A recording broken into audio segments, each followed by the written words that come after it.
ও বউ, আমি দুধ খাবো। আরে এত রাতে আমি তোমার জন্য দুধ কোথায় পাবো? তাছাড়া আমি তোমাদের বাড়িতে নতুন এসেছি, কোনো কিছুই চিনি না। আমি ওই দুধ খেতে বলিনি, আমি তোমার দুধ খাবো, প্লিজ একটু দাও না।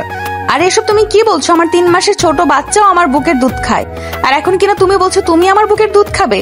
এই কথা বলতে তোমার একটু লজ্জা করছে না? আরে আমার লজ্জা করবে কেন? আর এখানে লজ্জা করার কি আছে? আমি আমার বউয়ের দুধ খেতে চেয়েছি।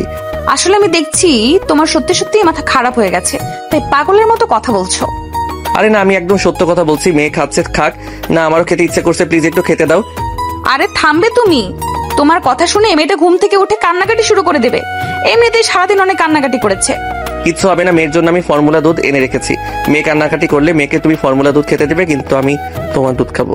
এই বলে রাফি প্রিয়াঙ্কার দিকে এগিয়ে আসে আর প্রিয়াঙ্কার বুকের মধ্যে নিজের মুখ লুকিয়ে নেয়। এদিকে প্রিয়াঙ্কার 3 মাসের মেয়ে বাচ্চাটা তখনই কান্না করে দিল। প্রিয়াঙ্কা রাফিকে নিজের বুকের উপর থেকে সরিয়ে দিয়ে মেয়েকে কোলে নিল আর তারপর বুকের দুধ খাওয়াতে লাগলো। তখনই রাফি আবার শুরু করলো, ও বউ, তুমি আমার সঙ্গে এরকম করছো কেন? প্লিজ একটু দাও না, তোমার মেয়ে খাচ্ছে দেখে আমার খুব লোভ লাগছে। তোমার তো দেখি আসলেই মাথায় সমস্যা আছে, তোমাকে ডাক্তার দেখাতে হবে। তুমি একটু চুপচাপ শুয়ে থাকো, নয়তো ঘুমিয়ে পড়ো। আমাকে একটু মেয়েটাকে শান্তি মতো ঘুম পাড়াতে দাও। এই বলে প্রিয়াঙ্কা তার মেয়েকে ঘুম পাড়াতে লাগলো। এদিকে রাফি মুখ ফুলিয়ে অপর পাশ ফিরে বসে রইল, কিন্তু ঘুমালো না। প্রায় ঘন্টাখানিক সময় লাগলো প্রিয়াঙ্কার মেয়েকে ঘুম পাড়াতে। প্রিয়াঙ্কা তার মেয়েকে বিছানায় শুয়ে দিয়ে নিজেও ঘুমাতে যাবে, তখনই রাফি প্রিয়াঙ্কাকে টান দিয়ে নিজের বুকের সঙ্গে মিশিয়ে নিল আর বলতে লাগলো, আচ্ছা প্রিয়াঙ্কা, তুমি কি আমাকে পেয়ে খুশি নও? এরকম কেন বলছো? এরকম কোনো ব্যাপার না। তাহলে তুমি আমার সঙ্গে এরকম কেন করছো? আমি তোমার স্বামী, তোমার সবকিছুর উপর আমার অধিকার রয়েছে, কিন্তু তুমি আমাকে কোনো কিছুই করতে দিচ্ছ না কেন বলো তো? প্রিয়াঙ্কা তখন কোনো কথাই বলে না, চুপচাপ রাফির বুকের উপর শুয়ে থাকে। এদিকে রাফি বারবার প্রিয়াঙ্কাকে জিজ্ঞেস করতে থাকে, তখনই প্রিয়াঙ্কা হঠাৎ করেই ধমক দিয়ে বলতে থাকে, আরে তুমি এসব কি শুরু করেছো? তুমি তো সবকিছু জেনে শুনেই আমাকে বিয়ে করেছো, তারপর আবার তুমি কেন আমাকে বারবার প্রশ্ন করছো? হ্যাঁ, এটা 100% সঠিক। আমি তোমার ব্যাপারে সবকিছু জেনে শুনে তারপরেই বিয়ে করেছি, কিন্তু তুমি হয়তো ভুলে যাচ্ছ আমি তোমার স্বামী আর আজ আমাদের বাসর রাত। এটা ঠিক যে তোমার জীবনে একটা বিশাল অ্যাক্সিডেন্ট হয়ে গেছে, কিন্তু তার মানে এই নয় যে জীবন থেমে থাকবে। সময় কখনোই থেমে থাকে না, সময় তার মতো নিজস্ব গতিতে চলে যায়। তাই আমাদেরও উচিত সময়ের সঙ্গে সঙ্গে নিজেদের জীবনটাকেও পাল্টে দেওয়া। তাই তো আমি তোমাকে বিয়ে করার মতো সিদ্ধান্ত নিয়েছি, কিন্তু তুমি তো দেখছি এখনো সেই অতীত নিয়ে পড়ে থাকতে চাও। আমি অতীত নিয়ে পড়ে থাকতে চাই না, আমি অতীত ভুলে যেতে চাই। আমি অতীত ভোলার চেষ্টা করছি। যদি সেটাই হতো তাহলে তুমি আমাকে কাছে টেনে নিতে, সেটা তো করছোই না। উল্টো আমি নিজে থেকে তোমার কাছে যেতে চাইছি, তুমি সেটাও আমাকে যেতে দিচ্ছ না। তুমি বারবার আমাকে বাধা দিচ্ছ। তুমি কেন এরকম করছো আমার সঙ্গে, বলবে কি একটু আমাকে? আসলে আমার জীবনের কালো অধ্যায়টা আমি ভুলতে পারছি না। কেন আমার সঙ্গে এরকম হয়েছে? আমি তো কোনোদিনও কারোর কোনো ক্ষতি করিনি, তাহলে কেন আমার সঙ্গে এরকম হতে হলো? এই বলে প্রিয়াঙ্কা কান্না করে দেয়।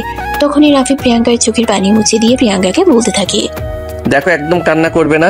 আমার সামনে কান্না করলে কিন্তু খবর আছে তোমার। আমি তোমার বাবাকে কথা দিয়েছি, তোমাকে আর কখনো কষ্ট পেতে দেব না, তোমাকে আমি সুখে রাখবো।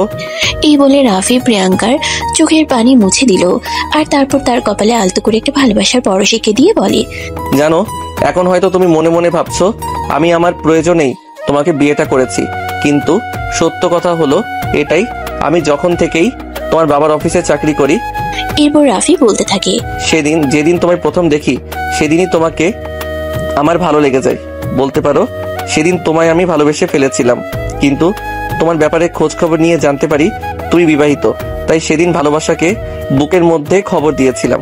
কিন্তু একটা কথা আছে না, ভালোবাসার শর্ত হলে সেটা আজ না হোক কাল আসবেই।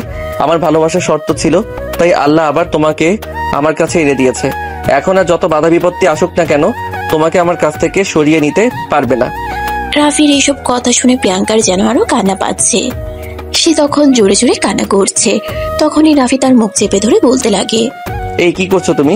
মেয়েটা ঘুমাচ্ছে, এক্ষুনি ঘুম থেকে উঠে যাবে। আমারও ঘুম পাচ্ছে, আমি একটু ঘুমাই। ঠিক আছে আমার বউ, তুমি ঘুমাও, আমি তোমাকে কোনো বিরক্ত করব না, এমনি একটু ফাইজলামো করছিলাম আর কি। এই বলে রাফি প্রিয়াঙ্কার মাথায় হাত বুলিয়ে দিতে লাগলো। আর এদিকে প্রিয়াঙ্কা মেয়ের পাশে শুয়ে ঘুমিয়ে পড়লো। কিন্তু রাফি সেদিন আর কোনোভাবেই ঘুমাতে পারলো না, কারণ বিয়ে আর বাসর প্রত্যেকটা ছেলে মেয়ের জীবনের একটা স্বপ্ন থাকে। রাফিও মনে অনেক আশা নিয়ে প্রিয়াঙ্কাকে বিয়ে করেছিল, কিন্তু সে আজ তার বাসর রাতে তার বুকে স্পর্শ পর্যন্ত করতে পারলো না। তার জন্য রাফির মনে সেরকম কোনো কিছু নেই, তবু একটু থাকে না আফসোস, তারও সেরকমটা হচ্ছে। রাফি সারা রাত প্রিয়াঙ্কার পাশে বসে বসে কাটিয়ে দিল। সকালবেলা ফজরের আজান দিতে এসে বিছানা থেকে নেমে ফ্রেশ হয়ে অজু করে এসে নামাজে দাঁড়িয়ে পড়লো। তখনই প্রিয়াঙ্কার মেয়েটা ঘুম থেকে জেগে ওঠে। মেয়ের কান্নার আওয়াজ শুনে প্রিয়াঙ্কা চোখ কসলাতে কসলাতে উঠতে যাবে, তখনই রাফি এসে প্রিয়াঙ্কাকে বলে, তোমাকে উঠতে হবে না, তুমি আর একটু ঘুমাও। তোমাকে তো আমি বলেছি আমি মেয়ের জন্য ফর্মুলা দুধ এনে রেখেছি, ওটাই খাইয়ে দিব। কিন্তু তুমি তো ছেলে মানুষ, তুমি তো ফর্মুলা দুধ বানাতে পারবে না। তুমি ওকে আমার কাছে দাও, আমি ওকে দুধ খাইয়ে দেই। বললাম না তার কোনো প্রয়োজন নেই, আমি মেয়েকে দুধ খাইয়ে দিতে পারবো। তুমি একটু ঘুমাও, এই কয়দিনে তোমার উপর অনেক ধকল গেছে, তার উপর আবার বিকেলে রিসেপশনের অনুষ্ঠান আছে। এই বলে রাফি প্রিয়াঙ্কাকে কোনো কথা বলার সুযোগ না দিয়ে মেয়েকে নিয়ে রুম থেকে বের হয়ে আসলো। তারপর নিজেই পানি গরম করে মেয়ের জন্য ফর্মুলা দুধ বানিয়ে সেটা আবার ঠান্ডা করে মেয়েকে অনেক কষ্টে খাইয়ে দিল। হাজার হোক সে হলো পুরুষ মানুষ, আর পুরুষ মানুষেরা নিজের বাচ্চাকেই যত্ন সহকারে খাওয়াতে পারে না, সেখানে তো এটা তার নিজের বাচ্চা নয়। তারপরও রাফি পরম যত্নে মেয়েকে খাইয়ে দিয়েছে। প্রিয়াঙ্কার মেয়ে আবারও ঘুমিয়ে পড়লো, তাই রাফি আস্তে আস্তে শোয়ানোর চেষ্টা করে, কিন্তু তখনই মেয়েটা আবারও বিছানায় ঘুম থেকে উঠে যায়। তাই রাফি তাকে আর বিছানায় শোয়ালো না, কোলে নিয়ে হাসতে লাগলো।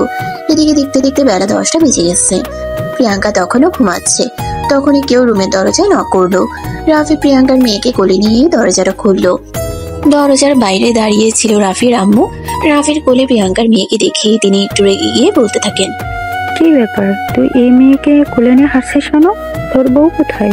আম্মু, ওর শরীরটা একটু খারাপ লাগছে, তাই আমি ওকে বলেছি ঘুমাতে, মেয়েকে আমি সামনে নেব। দেখ, আমাদের মানিজ্যতের তো কিছুই রাখিস নাই। এখন এমন কিছু করিস না যাতে যেটুকু মানুষের সম্মুখে যেতে পারি সেটাও বন্ধ হয়ে যায়। দেখো আম্মু, তুমি আমাকে ভুল বুঝতেছো। আমি কখনো এমন কিছু করিনি যাতে তোমাদের মান ইজ্জতে প্রবলেম হবে। আমি সবসময় তোমাদের মান ইজ্জত রক্ষা করে চলার চেষ্টা করি। রাফির মুখ থেকে এই কথা শুনে রাফির আম্মা আরো বেশি খেপে গেল আর বলতে লাগলো, হায় আল্লাহ, আমি জানি না এই মেয়েটা আমার ছেলেকে কি পানি পড়া খাওয়াইছে। আমার ছেলে তো এই মেয়েকে ছাড়া কিছুই বোঝে না। আল্লাহ, তুমি আমার ছেলেটাকে একটু জ্ঞান বুদ্ধি দাও। এই বলে তিনি বিলাপ করতে করতে সেখান থেকে চলে গেলেন। এদিকে ঠিক তখনই প্রিয়াঙ্কার ঘুমটা ভেঙে গেল। প্রিয়াঙ্কা ঘুম থেকে উঠে রাফিকে জিজ্ঞাসা করতে লাগলো, কি ব্যাপার রাফি, কি হয়েছে? কেউ একজন এখানে কথা বলছিল মনে হয়। আরে না, তুই ভুল শুনেছো আম্মু, আমাদেরকে নাস্তা খাওয়ার জন্য ডাকতে এসেছিল। তোমার ঘুম হয়ে থাকলে তুমি ফ্রেশ হয়ে রেডি হয়ে আসো, সবাই মিলে একসঙ্গে সকালে নাস্তা করব। প্রিয়াঙ্কা তখন আর কোনো কথা না বলে ওয়াশরুমে ঢুকে গেল। তারপর ফ্রেশ হয়ে এসে মেয়েকে বেস্ট ফিডিং করিয়ে নিল। তারপর রাফি বলতে থাকে, চলো এবার নাস্তা করে আসা যাক। এখন প্রিয়াঙ্কা বলতে থাকে, আচ্ছা ঠিক আছে, চলো। এই বলে তারা দুজনে মেয়েকে সঙ্গে নিয়ে নাস্তার টেবিলে চলে আসলো। ওই মুহূর্তে নাস্তার টেবিলে ফ্যামিলির সবাই উপস্থিত ছিল। তখনই রাফির আম্মু বলতে থাকে, রাফি, তোর বউ বাচ্চাকে নিয়ে এখানে এসেছে, নাস্তা না হয় আমি বানিয়ে নিলাম, কিন্তু তোর বউ তো সবাইকে নাস্তা সার্ভ করতে পারতো, তাই না? বাচ্চাটাকে রুমে রেখে আসলেই তো হতো। কথাটা শুনে প্রিয়াঙ্কার মুখটা মুহূর্তের মধ্যেই মলিন হয়ে গেল। রাফি সেটা বুঝতে পারে, তাই তখনই সবার সামনেই তার মুখে বলতে থাকে, আম্মুকে কেন নাস্তা সার্ভ করতে হবে? আমি তো আছি, আমি সবাইকে নাস্তাটা সার্ভ করে দিচ্ছি। এই বলে রাফি সবাইকে নাস্তা সার্ভ করে দিল। যদিও তার আম্মু এটা একদমই পছন্দ করেননি, তিনি মুখটাকে একদম কালো করে রেখেছেন। প্রিয়াঙ্কা সেটা বুঝতে পারে, কিন্তু তারপরও কোনো কথা বলে না। কোন রকম খাবারটা খেয়ে রুমে চলে আসে আর বসে বসে কান্না করতে থাকে। তখনই রাফি রুমে এসে প্রিয়াঙ্কাকে কান্না করতে দেখে প্রিয়াঙ্কার মাথায় হাত রেখে বলে, কি হলো, তুমি কান্না করছো কেন? আমি তোমাকে আগেই বলেছিলাম আমাকে বিয়ে করার কোনো প্রয়োজন নেই, কারণ একজন ডিভোর্সি মেয়েকে সমাজ কখনোই ভালো চোখে দেখে না। তার উপর আবার আমার তো একটা বাচ্চা আছে। এই কথা শুনে রাফি প্রিয়াঙ্কাকে বলতে থাকে, দেখো প্রিয়াঙ্কা, এখন কিন্তু একদম বেশি বেশি হয়ে যাচ্ছে। তোমাকে আমি কতবার বলেছি তুমি নিজেকে কখনোই অসহায় মনে করবে না। আমি আছি তোমার পাশে, আর আমার ফ্যামিলি ওদের তোমাকে মেনে নিতে একটু কষ্ট হচ্ছে, কিন্তু সময় হলে দেখো ওরা ঠিক তোমাকে মেনে নিবে। এই বলে রাফি প্রিয়াঙ্কার মাথায় হাত বুলিয়ে দিতে থাকে। তো ভিউয়ার্স, কি হচ্ছে আপনারা সম্পূর্ণ বিষয়টা বুঝতে পারছেন না? তো চলুন একটু ফ্ল্যাশব্যাক থেকে ঘুরে আসি আজ থেকে 2 বছর আগে। প্রিয়াঙ্কা তখন অনার্স ফাইনাল ইয়ারে পড়াশোনা করছে। সেদিন তার বন্ধুদের নিয়ে একটা রেস্টুরেন্টে গিয়েছিল খাবার খাওয়ার জন্য। তখনই তার সন্তানের বাবা তুহিনের সাথে তার পরিচয় হয়। প্রিয়াঙ্কা তার বন্ধুদের নিয়ে খাবার খাচ্ছিল, তখনই তুহিন রেস্টুরেন্টে আসে। প্রিয়াঙ্কা যখন তার বন্ধুদের নিয়ে খাবার খায়, তখনই লক্ষ্য করে তুহিন বারবার তার দিকে তাকাচ্ছে। প্রিয়াঙ্কার দিকে কেউ তাকিয়ে থাকলে এই বিষয়টা তার বরাবরই বিরক্তির কারণ হয়ে দাঁড়ায়। তো তাই প্রিয়াঙ্কা সেখান থেকে উঠে গিয়ে তুহিনের সামনে দাঁড়ায় আর তারপর বলে, কি ব্যাপার মিস্টার, কি সমস্যা আপনার? আমি সে কখন থেকে দেখছি আপনি আমাকে দূর থেকে দেখছেন। কই না তো, আপনি ভুল দেখেছেন। আমার তো মনে হয় আপনি আমার দিকে তাকিয়েছিলেন। তা না হলে আপনি বুঝলেন কি করে আমি আপনার দিকে তাকিয়ে আছি? এই যে মিস্টার, দেখুন, ঠিক করে কথা বলুন। আমি কেন আপনার দিকে তাকিয়ে থাকতে যাব? আপনি তো রেস্টুরেন্টে এসেছেন দেখে দেখেছি আমার দিকে তাকিয়েই আছেন, আর সেটা আমার চোখে পড়লো, তাই আমি আপনাকে বলতে এলাম আপনি এভাবে আমার দিকে তাকিয়ে আছেন কেন? দেখুন, ঘুরিয়ে পেঁচিয়ে কথা বলে লাভ নেই, সোজা সাপটাই বলে ফেলি। আসলে প্রথম দেখাতেই আপনাকে আমার ভালো লেগে গেছে, তাই বারবার আপনার দিকে তাকাচ্ছিলাম। আমার সাথে ফ্লার্ট করা হচ্ছে বুঝি?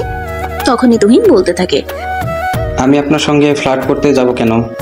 আপনি দেখতে সত্যি মাশাআল্লাহ অনেক সুন্দর। শুধু আমি কেন, অন্য যে কোনো ছেলে প্রথম দেখাতেই আপনার প্রেমে পড়ে যাবে। তুহিনের এইসব কথা শুনে প্রিয়াঙ্কার রাগ উঠে গেছিল। তারপরও এটা রেস্টুরেন্টে, এখানে কারোর সঙ্গে খারাপ আচরণ করা যাবে না, এই জন্য প্রিয়াঙ্কা কোনো কথা না বলে চুপচাপ সেখান থেকে চলে আসে। এরপর চলে গেল টানা 15 দিন। প্রিয়াঙ্কা প্রায় প্রতিদিনই তো ওই লোকটা প্রিয়াঙ্কাকে ফলো করছে। একদিন প্রিয়াঙ্কা ভার্সিটি থেকে বের হওয়ার সময় ওই লোকটা তো একদম সামনে এসে দাঁড়ায় আর বলতে থাকে, প্রিয়াঙ্কা, আই লাভ ইউ। এই যে মিস্টার, আপনার মাথা খারাপ হয়ে গেছে নাকি? আরে না, এসব তুমি কি বলছো? আমার মাথা কেন খারাপ হতে যাবে? আমি সম্পূর্ণ সুস্থ আছি এবং সঙ্গেই বলছি ভালোবাসি তোমাকে। এই কথা শুনে প্রিয়াঙ্কা বলতে থাকে, আপনি আমাকে ভালোবাসেন তো আমি কি করতে পারি বলেন তো শুনি? তখন তুহিন বলতে থাকে, একজন মানুষ আরেকজনকে ভালোবাসলে তার বিপরীতে আরেকজন কি করে সেটা তুমি নিশ্চয়ই জানো, তাই তোমাকেও সেটাই করার জন্য আহ্বান জানাচ্ছি। কেউ একজন আমাকে ভালোবাসবে, তার বিনিময়ে আমাকেও যে তাকে ভালোবাসতে হবে, এটা কোনো হাদিসে লেখা নেই। So now you can go and try another way. এই বলে প্রিয়াঙ্কা সেখান থেকে চলে যাচ্ছিল। তখনই তুহিন পেছন থেকে প্রিয়াঙ্কার হাতটা ধরে ফেলে আর বলতে থাকে, প্রিয়াঙ্কা, প্লিজ বিলিভ মি, আমি তোমাকে সত্যি সত্যি ভালোবেসে ফেলেছি। তোমাকে ছাড়া আমি এক মুহূর্তে থাকতে পারছি না। আমি আমার চোখ বন্ধ করি আর খোলা রাখি, যাই কিছু করি না কেন আমার দু চোখে সারাক্ষণ শুধু তোমারই বিচরণ। আমার নিঃশ্বাস নিতে কষ্ট হচ্ছে তোমাকে ছাড়া। Please Priyanka, believe me, I love you. কিন্তু প্রিয়াঙ্কা তখন কোনো কথা না বলি নিজের হাতটা ছাড়িয়ে নিয়ে সেখান থেকে চলে আসে। এরপর চলতে থাকে দিনগুলো। তুহিন প্রায় প্রতিদিনই প্রিয়াঙ্কাকে বিরক্ত করতে চলে আসতো। তুহিন নিজের সমস্ত কাজকর্ম ফেলে রেখে প্রিয়াঙ্কার সঙ্গে কথা বলতে চলে আসে। এদিকে প্রিয়াঙ্কাও আস্তে আস্তে তুহিনের উপর দুর্বল হয়ে পড়ে। সেও এখন তুহিনের মায়ে আটকে গেছে। তুহিনের তার প্রতি ভালো লাগা, ভালোবাসা আর কেয়ারিং, এইসব থেকে প্রিয়াঙ্কা তুহিনের প্রতি এখন অনেকটাই আসক্ত। এদিকে তুহিন এতদিনে কোনোভাবে প্রিয়াঙ্কার নাম্বারটা জোগাড় করে দেয়। সেদিন রাতের বেলা প্রিয়াঙ্কা পড়াশোনা আর খাওয়া দাওয়া শেষ করে বিছানায় শুয়ে মোবাইল টিপাটিপি করছিল। তখনই হঠাৎ করে একটা আননোন নাম্বার থেকে ফোন আসে। প্রিয়াঙ্কা নাম্বারটা চাইতেও অচেনা, তাই ফোনটা রিসিভ করছিল না। ঠিক তখনই একটা মেসেজ আসে, প্রিয়াঙ্কা, আমি তুহিন বলছি, প্লিজ একটা ফোনটা রিসিভ করো, তোমার কণ্ঠ শুনতে ভীষণ ইচ্ছা করছে। তারপরেও প্রিয়াঙ্কা ফোনটা রিসিভ করছিল না। এদিকে তুহিন বারবার ফোন দিয়ে যাচ্ছিল। অবশেষে বিরক্ত হয়ে প্রিয়াঙ্কা ফোনটা রিসিভ করে, আর তখনই অপর প্রান্ত থেকে শুনতে পাই, কি হলো জানেমান, তুমি আমার ফোনটা রিসিভ করছিলে না কেন? আমি সেই কখন থেকে তোমাকে ফোন দিছি। হ্যাঁ, এবার সেটাই বলুন, আপনি এত রাতে আমাকে কেন ফোন দিয়েছেন, আর আমার নাম্বারই বা কোথায় পেলেন? ভালোবাসার মানুষের নম্বরটা জোগাড় করা খুব বেশি কঠিন কাজ নয়, তাই আমাকে তোমার নম্বর জোগাড় করতে খুব কষ্ট করতে হয়নি। আর আমি তো তোমায় ভালোবাসি। ভালোবাসার মানুষকে যে কোনো সময় ফোন দেওয়া যেতেই পারে। দেখুন, এখন কিন্তু একদম বেশি বাড়াবাড়ি হয়ে যাচ্ছে। আপনি কেন আমাকে এভাবে বিরক্ত করছেন? ওই যে বললাম তোমাকে ভালোবাসি, আর ভালোবাসার মানুষকে মানুষ বিরক্ত করে না, ভালোবাসা দেয়। দেখুন, মানুষ কাউকে না কাউকে ভালোবাসতেই পারে, কিন্তু তার প্রতিদানে বিপরীত প্রান্তে থাকা মানুষটা যে তাকে ভালোবাসবে এটি কিন্তু কোনো হাদিসে লেখা নেই। তাই আমি আপনাকে আপনার ভালোর জন্যই বলে দিচ্ছি, আপনি আমার পেছন থেকে সরে যান। আমি চাই না কেউ আমার পেছনে অযথাই সময় নষ্ট করুক। আমার ভালোবাসাকে তুমি যদি পাগলামো মনে করো তাহলে সেটা পাগলামো, তুমি যদি সময় নষ্ট করা মনে করো তাহলে সেটা সময় নষ্ট করা। তুমি যা ইচ্ছে তাই ভাবতে পারো, তাতে আমার কিছু যায় আসে না, কিন্তু আমি যে তোমাকে ভালোবাসি এটাই সত্যি। এই বলে তুহিন প্রিয়াঙ্কাকে নানাভাবে ইমপ্রেস করার চেষ্টা করতে থাকে। এদিকে প্রিয়াঙ্কা মনে মনে তুহিনকে ভালোবেসে ফেলেছিল, তাই সে তুহিনের এই কথাগুলো শুনছিল। এইভাবে কেটে যায় আরো 2 মাস। এখন তুহিনের সঙ্গে প্রিয়াঙ্কার নিয়মিত মোবাইলে কথা হয়। দুজন দুজনের প্রতি সম্পূর্ণরূপে আসক্ত হয়ে গেছে। কেউ কাউকে ছাড়া থাকতে পারে না।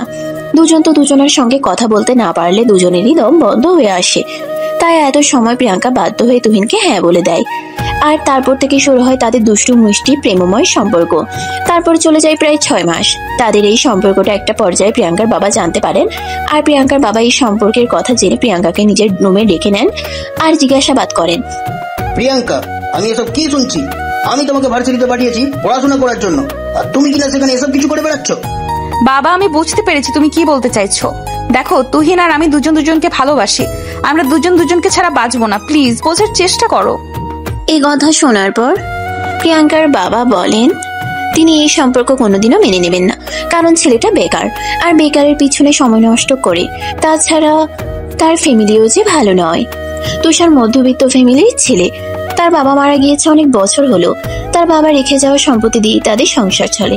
তার বাবার মুখ থেকে এই কথা শুনে প্রিয়াঙ্কা বলে, দেখো বাবা, আমি অত কথা শুনতে চাই না। আমরা দুজন দুজনকে ভালোবাসি, এটাই সবচেয়ে বড় কথা। তুমি সামান্য একটা ছেলের জন্য তোমার বাবার সঙ্গে মুখে মুখে তর্ক করছো? দেখো বাবা, তুমি তুহিনকে একদম সামান্য ছেলে বলবে না। তুহিনকে আমি ভালোবাসি, আর ভালোবাসার মানুষ কখনোই সামান্য হতে পারে না।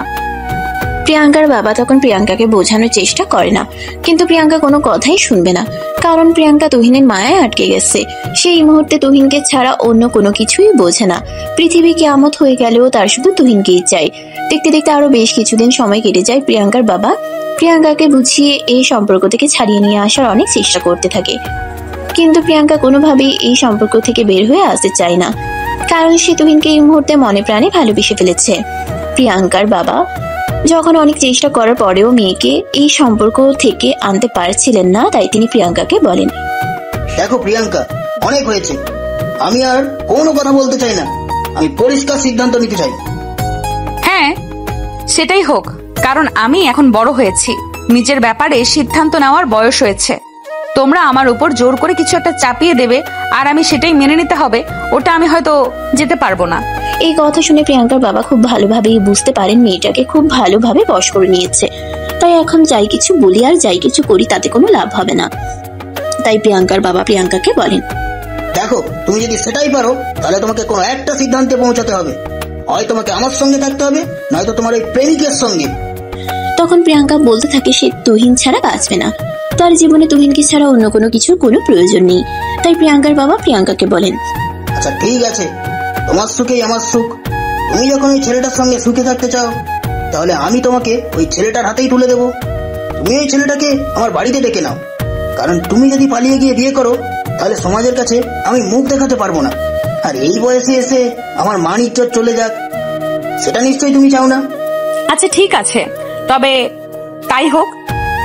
আমি তুহিনকে কালকেই তোমার সঙ্গে দেখা করে কথা বলতে বলবো। এই বলে প্রিয়াঙ্কা সেখান থেকে নিজের রুমে চলে যায়। এরপর সেদিন রাতেই তুহিনকে ফোন করে সবকিছু জানায়। তুহিনও সঙ্গে সঙ্গেই প্রিয়াঙ্কার বাবার সঙ্গে দেখা করতে রাজি হয়ে গেল। আর তার পরের দিন তুহিন প্রিয়াঙ্কার বাবার সঙ্গে দেখা করতে চলে আসলো। প্রিয়াঙ্কার বাবা তখন তুহিনকে জিজ্ঞাসা করেন, তুমি কি সত্যিই আমার মেয়েকে ভালোবাসো? হ্যাঁ আঙ্কেল, সত্যি আমরা দুজন দুজনকে অনেক ভালোবাসি আর সারা জীবন একসঙ্গে থাকতে চাই। প্লিজ আঙ্কেল, আপনি আমাদের সম্পর্কটা মেনে নিন। আমরা দুজন দুজনকে ছাড়া বাঁচবো না।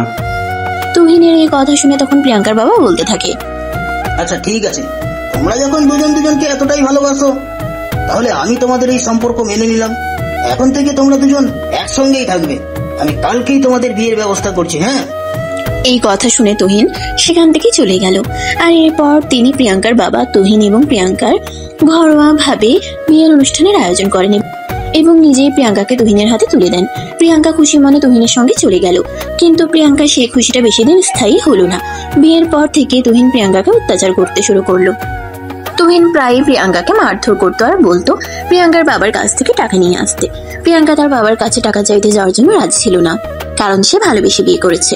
এখন কেন তার বাবার কাছ থেকে টাকা আনবে তার সংসারের জন্য? এই কথা বলে তুহিন প্রিয়াঙ্কাকে আরো বেশি মারধর করতো। তুহিনের মা এসব কিছু দেখেও চুপ থাকতেন, তিনি কোনো কিছুই বলতেন না। তিনি যেন সিনেমার নীরব দর্শক, শুধু দেখা ছাড়া আর যেন কোনো কিছুই করা ছিল না। এদিকে প্রিয়াঙ্কা তুহিনের এসব আচরণে একদম অতিষ্ঠ হয়ে গেছে। তার এসব কিছু আর ভালো লাগছে না। সে যেন এসব কিছু থেকে মুক্তি পেতে চায়, কিন্তু চাইলেই কি আর এত সহজে মুক্তি পাওয়া যায়? ততদিন প্রিয়াঙ্কা জানতে পারে সে প্রেগনেন্ট। তার গা গলিয়ে আসে, বমি বমি লাগে। সে ডাক্তার দেখাতে যায়, আর তখনই ডাক্তার তাকে এক কথা শোনায়। মা হওয়া ব্যাপারটা সবার জন্যই আনন্দের। প্রিয়াঙ্কাও অনেক খুশি হয়েছিল। সে খুশি মনে বাড়িতে ফিরে আসে আর তুহিনকে এসব কথা জানায়। প্রিয়াঙ্কা প্রেগনেন্ট এই কথাটা শুনে তুহিন যেন একদম তেলে বেগুনে জ্বলে উঠলো। আর বলতে লাগলো, দেখো সবে তো 3 মাস, আমি চাই তুমি এই বাচ্চাটাকে অ্যাবর্শন করিয়ে ফেলো। দেখো আমাদের সংসারে আমরা মাত্র 2 জন মানুষ, এতে আমাদের চলতে কষ্ট হয়ে যাচ্ছে। এখন যদি একটা বাচ্চা আসে তাহলে সেটা কি করে আমরা কিভাবে পালবো? আরে এসব কি বলছো তুমি? তোমার কি মাথা খারাপ হয়ে গেছে নাকি? আমাদের বাচ্চাকে আমি অ্যাবর্শন করে ফেলবো, আমি মেরে ফেলবো? আমি অতটাও অমানুষ নই। প্লিজ প্রিয়াঙ্কা, বোঝার চেষ্টা করো, বাচ্চাটাকে তুমি অ্যাবর্শন করিয়ে ফেলো, এটা ছাড়া আমাদের হাতে কোনো উপায় নেই। এই বলে তুহিন প্রিয়াঙ্কাকে নানাভাবে বোঝাতে থাকে বাচ্চাটা অপারেশন করে নষ্ট করে ফেলার জন্য, কিন্তু প্রিয়াঙ্কা কোনোভাবেই রাজি হয় না। এদিকে প্রিয়াঙ্কা তুহিন যাতে এই ব্যাপারটা নিয়ে আর বেশি দূর না যায় সেই জন্য তুহিনের মায়ের সঙ্গে কথা বলতে চায়, কিন্তু তুহিনের মা তখন সে ব্যাপারে কোনো কথাই বলে না। প্রিয়াঙ্কা তখন কি করবে কিছুই বুঝতে পারে না। এদিকে প্রিয়াঙ্কার অপারেশন করতে রাজি হচ্ছিল না, তো তুহিন তা দেখে অত্যাচার আরো বেশি বেড়ে গেল। সে প্রতিদিনই প্রিয়াঙ্কাকে মারধর করতো আর বিভিন্নভাবে বাচ্চাটাকে নষ্ট করে ফেলার চেষ্টা করতে থাকতো। ঘটনা এমন পর্যায়ে চলে গেল, একদিন তো তুহিন প্রিয়াঙ্কাকে বলেই বসলো, দেখো প্রিয়াঙ্কা, আমি তোমাকে সরাসরি বলতে চাই, তোমার জীবনে হয়তো এই বাচ্চা থাকবে, নয়তো আমি। এখন সিদ্ধান্ত তোমার, তুমি কোনটা বেছে নেবে? তুহিনের এই কথা শুনে প্রিয়াঙ্কা একদম কান্না করে দেয়। তখনই তুহিন বলতে থাকে, এত ন্যাকা কান্না করার কোনো কিছু নেই, তোমার জীবনে হয়তো এই বাচ্চাটা থাকবে, নয়তো আমি।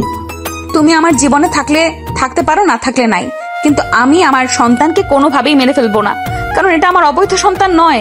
আমরা দুজন স্বামী স্ত্রী আর এটা আমাদের বৈধ সন্তান, তাহলে আমরা এই সন্তানকে মেরে ফেলবো কেন?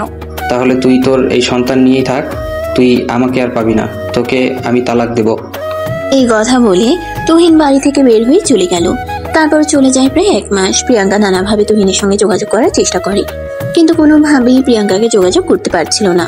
এদিকে তুহিনের আম্মুর সঙ্গে বাবার কথা বলার চেষ্টা করলেও তুহিনের আম্মু বলেন বিয়েটা যেহেতু তারা নিজেরা করেছে, তাই তাদের সমস্যাগুলো নিজেরাই সমাধান করে নিতে। তুহিনের আম্মু এই ব্যাপারে প্রিয়াঙ্কাকে কোনো সাহায্য করতে পারবে না, তাই অবশেষে বাধ্য হয়ে প্রিয়াঙ্কা তার বাবার সঙ্গে যোগাযোগ করে। তার বাবা তখন প্রিয়াঙ্কাকে বলে, এখন কেন তুমি আমাকে ফোন দিচ্ছ? তখন তো তুমি আমার কোনো কথাই শুনো না।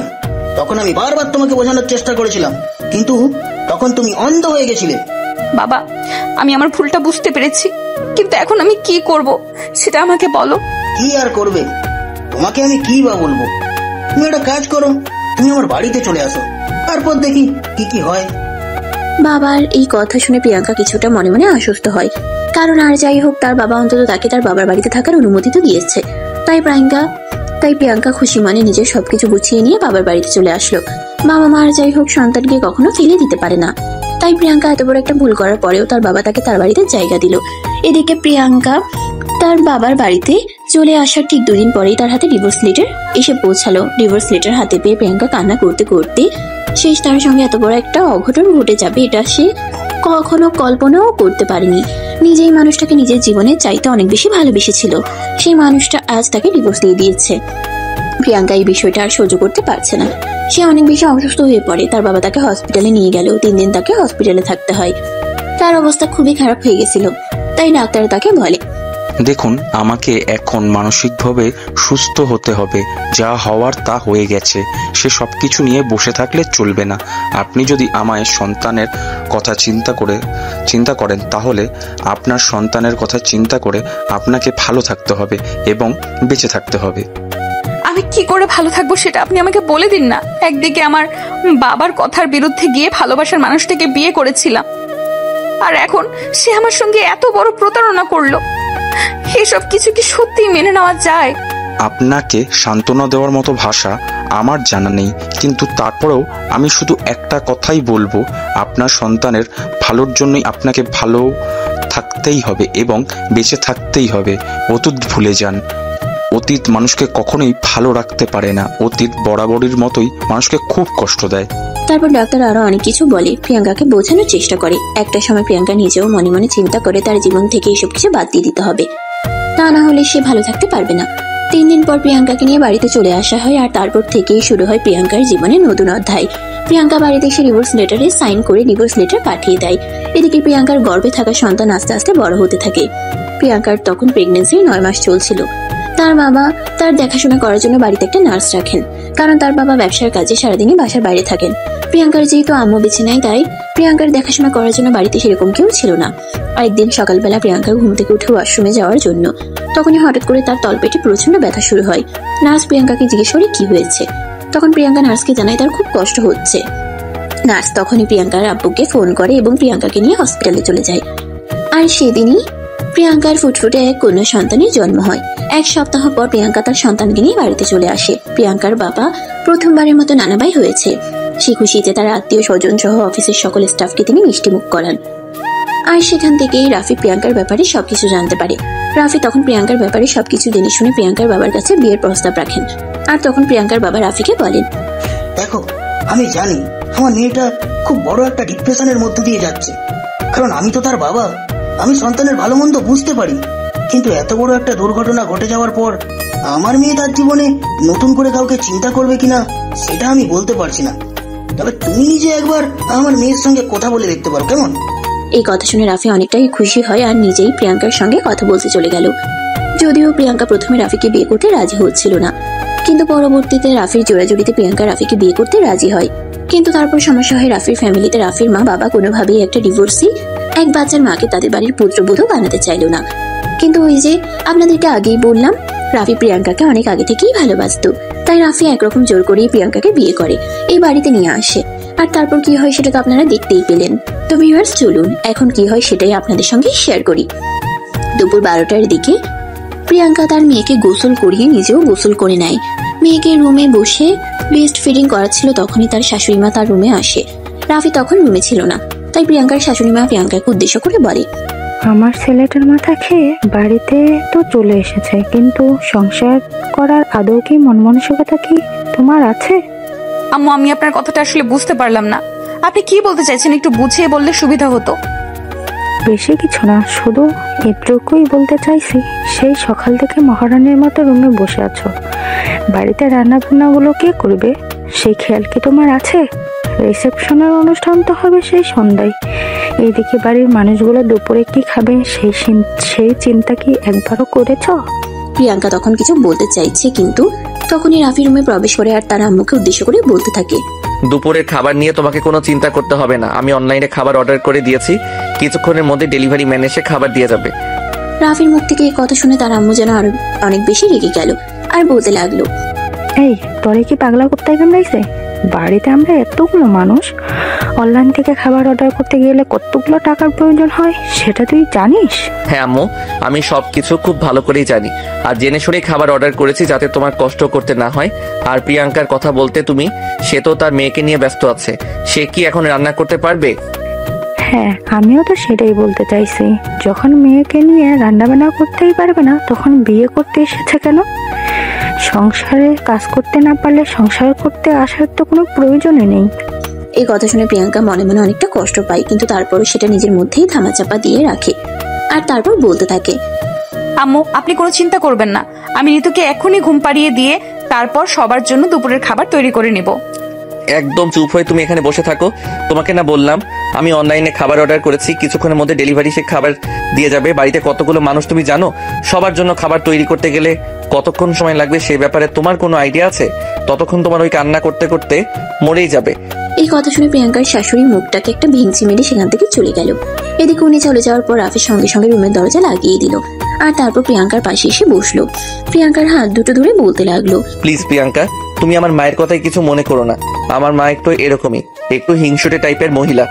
আরে না, আমি কিছুই মনে করিনি। উনি যা বলছেন একদম সত্যি কথাই বলছেন। আমার মতো ডিভোর্সি এক বাচ্চার মাকে বিয়ে করা তোমার উচিত হয়নি, কারণ আমি তো কখনোই গুছিয়ে সংসার করতে পারবো না। কারণ আমাকে আমার মেয়েকে সময় দিতে হবে, আর মেয়েকে সময় দেওয়ার পর আমি সংসারে কতটুকুই বা সময় দিতে পারবো। এই কথা শুনে রাফি প্রিয়াঙ্কাকে বলতে থাকে, তোমাকে এসব কিছু নিয়ে চিন্তা করতে হবে না, আমি ইনশাল্লাহ সবকিছু সামনে নেওয়ার চেষ্টা করব। তবে তোমাকে কখনোই আমি কোনো কষ্ট পেতে দিব না, কারণ আমি তোমার বাবাকে কথা দিয়ে এসেছি তোমাকে আমি ভালো রাখবো। এই বলে রাফি প্রিয়াঙ্কার কোল থেকে নিতুকে তার নিজের কোলে নিয়ে নেয় আর তারপর প্রিয়াঙ্কাকে বলে, যাও তো এখন হাত মুখ ধুয়ে আসো, আমি তোমার জন্য তোমার পছন্দের বিরিয়ানি নিয়ে এসেছি, দুজন একসঙ্গে খাবো। রাফির কথায় প্রিয়াঙ্কা বিছানা থেকে উঠে গিয়ে বেসিন থেকে হাত ধুয়ে আসে আর তারপর বিরিয়ানির প্যাকেটটা নিয়ে খাবারটা একটা প্লেটে ঢেলে নিয়ে আসে। দুজন একসঙ্গে বসে খাবারটা খেয়ে নেয়। কিছুক্ষণের মধ্যেই রাফির ছোট বোন এসে প্রিয়াঙ্কাকে রেডি হতে বলে। রাফি তখন তার বন্ধুদের সঙ্গে কথা বলতে গিয়েছিল। প্রিয়াঙ্কা তখন তার মেয়েকে নিয়ে খেলা করছিল। রাফির ছোট বোন এসে প্রিয়াঙ্কাকে বলে, ভাবি, নিতুকে তুমি আমার কাছে দাও, আমি নিতুকে নিয়ে খেলা করছি, তুমি একটু তাড়াতাড়ি করে তৈরি হয়ে নাও। এই বলে তিশা প্রিয়াঙ্কার কাছ থেকে নিতুকে নিজের কোলে নেয় আর খেলা করতে থাকে। তিশা মেয়েটাও বড্ড ভালো, ঠিক তার ভাইয়ের মতন। প্রিয়াঙ্কা নিতুকে তিশার কোলে দিয়ে নিচে রেডি হতে চলে গেল। প্রায় ঘন্টাখানেক সময় লাগলো তৈরি হতে। ততক্ষণে রাফি রুমে চলে এসেছে। প্রিয়াঙ্কা রেডি হচ্ছে এটা দেখে রাফি নিজেই নিতুকে তৈরি করে নিল। এদিকে সবকিছু তিশা বসে বসে দেখছিল আর মুচকে মুচকে হাসছিল। তিশাকে এভাবে হাসতে দেখে রাফি তিশাকে বলে, কিরে, কি সমস্যা তোর? তুই এভাবে হাসছিস কেন? তো হাসবো না তো কাঁদবো নাকি আমি? তোকে তো আমি কান্না করার কথা বলিনি। আমি শুধু তোকে এটাই জিজ্ঞাসা করেছি, তুই এভাবে ব্যাঙের মতো ফ্যাক ফ্যাক করে হাসছিস কেন? না মানে আসলে আমার মনে হচ্ছে তুই মনে হয় বাচ্চা পালে ট্রেনিং নিয়েছিলি, তাই না? তুই বাবুকে কত সুন্দর করে জামাটা পরিয়ে দিলি, বাবু একটুও কান্না করলো না। দেখ, একদম ফাইজলাম করবি না। বাচ্চা পালা নিতে হয় নাকি এমনি এমনি মানুষ এসব কিছু শিখে যায়? তুই এখন বাইরে যা তো, আমি তোর ভাবির সঙ্গে একটু কথা বলবো। এই কথা শুনে তিশা রুম থেকে বের হয়ে চলে যায়। রুম থেকে বের হতে হতে শয়তানি মার্কে একটা হাসি দিয়ে বলতে থাকে, বুঝতে পেরেছি, বউকে আদর করবে সেটা খোলাখুলি বললেই তো হয়, এত পেঁচিয়ে বলার কি আছে? একদম থাপ্পড় মেরে সবকটা দাঁত ফেলে দিব বলে দিলাম। বড় পাকনা হয়ে গেছিস না? বড়দের সামনে কিভাবে কথা বলতে হয় সেটাও ভুলে গেছিস। এদিকে তিশা রাফির এই কথা না শুনে সেখান থেকে চলে গেল। তখন এই ড্রেসিং টেবিলের সামনে থেকে প্রিয়াঙ্কা উঠে এসে রাফিকে বলতে লাগে, এটা কি করলে তুমি? মেয়েটা এখন মনে মনে কি ভাববে বলো তো? ঘোড়ার ডিম ভাববে, ওর যা ভাবার ওভাবে ভেবে নি, তাতে আমার কিছুই যায় আসে না। আর এই সব কিছু তুমিও চিন্তা করতে যেও না। মেয়েটা বড্ড বেশি ফাজিল হয়ে গেছে। কোথায় কি বলতে হবে, কোথায় কি বলতে হবে না, সে সবকিছুই বুঝে উঠতে পারে না। যখন যেটা মুখে আসে সেটাই বলে ফেলে। তখন প্রিয়াঙ্কা রাফির কোল থেকে নিতুকে নিতে নিতে বলে, ও তো বলবেই, তুমি যদি বলতেই পারো তাহলে ও বললে সমস্যা কোথায়? মেয়েটা নিতুকে নিয়ে খেলা করছিল আর তখনই তুমি এসে এইসব বলতে হলো। দেখো, আমাকে এত ভালোবাসা দেখিও না, কারণ এত ভালোবাসা আমার কপালে আবার সহ্য হয় না। দেখো প্রিয়াঙ্কা, তোমাকে আমি আগেও বলেছি আর এখনো বলছি, তুমি অতীতই নিয়ে আর কোনো কথা বলবে না। আমি তোমার অতীত নিয়ে কোনো কথা শুনতে চাই না। আমি তোমার বর্তমান আর ভবিষ্যৎ, তোমার বর্তমান যেমন কাটছে ভবিষ্যতে এর চাইতে আরো ভালো কাটবে, এটাই তুমি আল্লাহর কাছে প্রার্থনা করো। এই বলে আর রাফি প্রিয়াঙ্কার কপালে আলতো করে একটা ভালোবাসার পরশ রেখে দেয়। আর তারপর মা আর মেয়েকে নিয়ে ড্রয়িং রুমে চলে আসলো। ততক্ষণে বাড়ির অনেক মেহমান চলে এসেছে। এদিকে রাফির কোলে ছোট বাচ্চা দেখে অনেকেই কানাকানি করছে। আবার কেউ কেউ তো রাফিকে সরাসরি প্রশ্ন করছে এই বাচ্চাটা কার। তখন রাফি সবাইকে উদ্দেশ্য করে বলে, দেখুন, আমি বুঝতে পেরেছি আপনারা সবাই কি নিয়ে কানাকানি করছেন। আমার কোলে থাকা এই বাচ্চাটাকে নিয়ে তো। দেখুন, এই বাচ্চাটা আমার। আপনাদের কারো যদি কোনো সমস্যা থেকে থাকে তাহলে আপনারা আমার সঙ্গে সরাসরি কথা বলুন, কিন্তু এইভাবে কানাকানি করবেন না। এটা ভদ্রলোকের বাড়ি। তখন রাফির আম্মু সেখানে আসে আর সবার সামনে রাফিকে বলতে থাকে, রাফি কেন সবার সামনে সত্য কথাটা বলছে না, কেন সবার সামনে এটা বলছে না যে এটা তার বউয়ের বাচ্চা। মায়ের এরকম আচরণ রাফি আর নিতে পারছে না, কিন্তু মা বলে কথা, মায়ের সঙ্গে তো আর খারাপ আচরণ করা যায় না। তাই রাফি নিজেকে কন্ট্রোল করে তার মাকে বলতে লাগলো, আম্মু, বাচ্চাটাকে আমি যখন মেনে নিয়েছি, আমি যখন তাকে তার বাবার পরিচয় দিতে চাইছি, তাহলে এখানে তোমার কেন এত সমস্যা? তুমি কেন এই বাচ্চাটাকে মেনে নিতে পারছো না? দেখ, তুই খুব ভালো করেই জানিস আমি কেন এই বাচ্চাটাকে মেনে নিতে পারছি না। বাচ্চাটা যদি তোর আর ওর সন্তান হতো তাহলে আমি নিশ্চয়ই মেনে নিতাম, কিন্তু অন্য লোকের বাচ্চাকে আমি কেন আমার পরিচয় দিতে যাব? ঠিক আছে আম্মু, আমি খুব ভালোভাবে বুঝতে পেরেছি তুমি আমাকে কি বোঝাতে চাইছো। তোমাকে এই বাচ্চার পরিচয় দিতে হবে না। আমি আমার বউ বাচ্চা নিয়ে আমি তোমাদের সঙ্গে থাকবো না। আমি আমার বউ বাচ্চা নিয়ে অনেক দূরে চলে যাব, যেখানে তোমাদের কোনো সমস্যা হবে না। এই কথা শুনে রাফির আম্মু তখন সবার সামনে বিলাপ করতে থাকেন আর বলতে থাকেন, হায় আল্লাহ, এটা কি দিন আসলো? আমার ছেলে আমার বিরুদ্ধে গিয়ে কথা বলছে।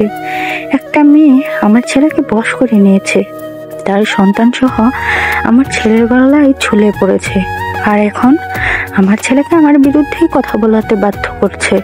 তখনই রাফি কিছুটা রেগে গিয়ে তার আম্মুকে উদ্দেশ্য করে বলতে থাকে, দেখো আম্মু, বাজে কথা বলা একদম বন্ধ করো। তুমি আমার বউ বাচ্চাকে নিয়ে আর একটাও বাজে কথা বলবে না, তাহলে কিন্তু আমার চাইতে খারাপ কেউ হবে না। কারণ আমি আমার স্বামী, আমার বউ বাচ্চাকে কখনোই অপমানিত হতে দিব না। এই কথা বলে রাফি প্রিয়াঙ্কার হাত ধরে সেখান থেকে নিয়ে রুমে চলে আসলো। এদিকে প্রিয়াঙ্কা কান্না করছে আর বলছে, তোমাকে তো আমি আগেই বলেছিলাম আমাকে বিয়ে করার কোনো প্রয়োজন নেই, কারণ আমাকে বিয়ে করলে সমাজের কাছে তোমার মান-ইজ্জত বলতে কোনো কিছুই থাকবে না, কিন্তু তখন তো তুমি আমার কোনো কথাই শুনলে না। রাফি কোনো কথা বলে না, চুপচাপ দাঁড়িয়ে থাকে। এদিকে প্রিয়াঙ্কা বলতেই থাকে। ঠিক তখনই রাফি প্রিয়াঙ্কার মুখ চেপে ধরে আর বলতে থাকে, তোমাকে কতবার বলেছি এসব বাজে কথা আর বলবে না। আমি তোমার পাশে আছি। আমি যতক্ষণ তোমার পাশে আছি ততক্ষণ তোমার নামে কেউ বদনাম বলে যাবে আর আমি সেটা সহ্য করব, এটা তো কখনো হতেই পারে না। এভাবে কতদিন যাবে? কতজনের মুখ তুমি বন্ধ করবে? সবাই তো বলতেই থাকবে তুমি একটা ডিভোর্সি এক বাচ্চার মাকে বিয়ে করেছো। কতজনের মুখ তুমি চাপা দিতে পারবে বলো আমাকে শুনি। ঠিক আছে, যেখানে গেলে কেউ আমাদেরকে এই ব্যাপারে কোনো কথাই বলতে পারবে না। আমি তোমাকে আর আমার মেয়েকে নিয়ে সেখানেই চলে যাব। এই বলে রাফি নিতুকে প্রিয়াঙ্কার কোলে তুলে দিল আর তারপর তাদের প্রয়োজনীয় সমস্ত জিনিসপত্র গুছিয়ে নিল। আর তখনই সে প্রিয়াঙ্কাকে বলতে লাগলো, চলো আমরা এই বাড়িতে আর এক মুহূর্ত থাকবো না। আমরা আমাদের মতো দূরে কোথাও চলে যাব, আর সেখানে গিয়ে আমরা তিনজনে খুব ভালো থাকবো। প্রিয়াঙ্কা তখনই রেগে গিয়ে ঠাস করে রাফির গালে একটা চড় বসিয়ে দিয়ে বলতে লাগলো, তোমার কি মাথা খারাপ হয়ে গেছে? তুমি জানো তুমি এসব কি বলছো? তুমি আমার কারণে তোমার বাবা মাকে ছেড়ে চলে যাবে? রাফি তখন নিজেকে শান্ত করার একটু চেষ্টা করে আর তারপর প্রিয়াঙ্কাকে বলতে থাকে যে তারা এখানে থাকলে কোনোভাবেই ভালো থাকতে পারবে না, সমাজ তাদেরকে ভালো থাকতে দিবে না। এদিকে তার মা তো আছেই, তাই সে প্রিয়াঙ্কা আর তার মেয়েকে নিয়ে এখান থেকে অনেক দূরে চলে যাবে। তখন প্রিয়াঙ্কা বলতে থাকে, দেখো আমার জন্য তোমার মায়ের সঙ্গে তোমার সম্পর্ক খারাপ হোক এটা আমি কখনোই চাই না, আর চাইবও না। তোমার মা তোমাকে জন্ম দিয়েছে, লালন পালন করে মানুষ করেছে, তাই তোমার উচিত তোমার মায়ের সঙ্গে থাকা এবং তাদেরকে ভালো রাখার চেষ্টা করা। আমার মায়ের সঙ্গে আমি কখনোই খারাপ আচরণ করিনি। আমার মা আমাকে খারাপ আচরণ করতে বাধ্য করেছে, কারণ বাবা মা এদের উচিত সন্তান কি সে ভালো থাকবে সেটাতে খেয়াল করা। কিন্তু তারা সেটা না করে আমার উপর কিছু একটা চাপিয়ে দিতে চাইবে আর আমি সেটা মেনে নেব, এটা তো হতেই পারে না। দেখো তারা তোমার উপর কোনো কিছু চাপিয়ে দিতে চাইছে না। এটা শুধু তারা কেন, পৃথিবীর সব বাবা মাই করবে, কারণ কোনো বাবা মা তার সন্তানকে একটা ডিভোর্সি মেয়ের সঙ্গে বিয়ে হতে কখনোই দেবে না। তারপর যদি আবার একটা বাচ্চা থাকে তাহলে তো কথাই নেই।